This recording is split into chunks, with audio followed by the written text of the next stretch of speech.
எல்லாருக்கும் வணக்கம். எல்லாரும் எப்படி இருக்கீங்க? ரெனா வீட்டு சமையல்ல இன்னைக்கு காலைல பிரேக்ஃபாஸ்ட்டுக்கும் மத்தியானம் லஞ்சுக்கும் என்ன சமைச்சிருக்கேன்னு வாங்க பார்த்துடலாம்.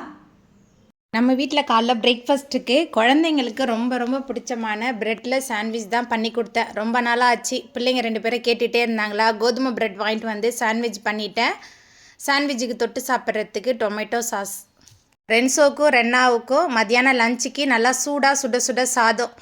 இன்றைக்கி வந்து வெரைட்டி ரைஸ்லாம் இல்லை, இன்றைக்கி வந்து தயிர் தான் கொடுத்து விட போகிறேன். அவங்க அப்பா சொல்லிட்டாங்க, ஒரு நாள் வந்து வெரைட்டி ரைஸ், ஒரு நாள் வந்து சாம்பார் சாதம், ரச சாதம் அந்த மாதிரி ஏதாவது செஞ்சு கொடுத்துரு அப்படின்னு சொல்லிட்டாங்க. எல்லாமே 2 பேரும் சாப்பிட்டு பழகணும் அப்படின்னு சொல்லிட்டு, அதனால் இன்றைக்கி கெட்டி தயிர் வச்சாச்சு. தயிர் கூட தாளிக்கல, ஏன்னா தாளித்து கொடுத்தோமா ரொம்ப கெட்டி ஆயிடுது அப்படின்னு சொல்கிறனால தனியாகவே வச்சு கொடுத்துட்டேன். பாப்பாவுக்கு வந்து உப்பு போடாத தயிர், தம்பிக்கு வந்து உப்பு போட்டு தயிர். ஏன்னா பாப்பா வந்து எப்போவுமே தயிரில் வந்து உப்பு போட்டு சாப்பிட மாட்டா. இப்படி கொடுத்தா தான் அவள் விரும்பி சாப்பிடுவா.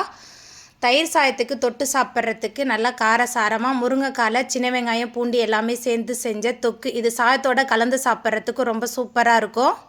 ஸ்நாக்ஸுமே இன்றைக்கி பாப்பாவுக்கு மட்டும்தான், தம்பி வேணான்னு சொன்னதுனால பாப்பாவுக்கு பிஸ்கட் வச்சு கொடுத்தாச்சு.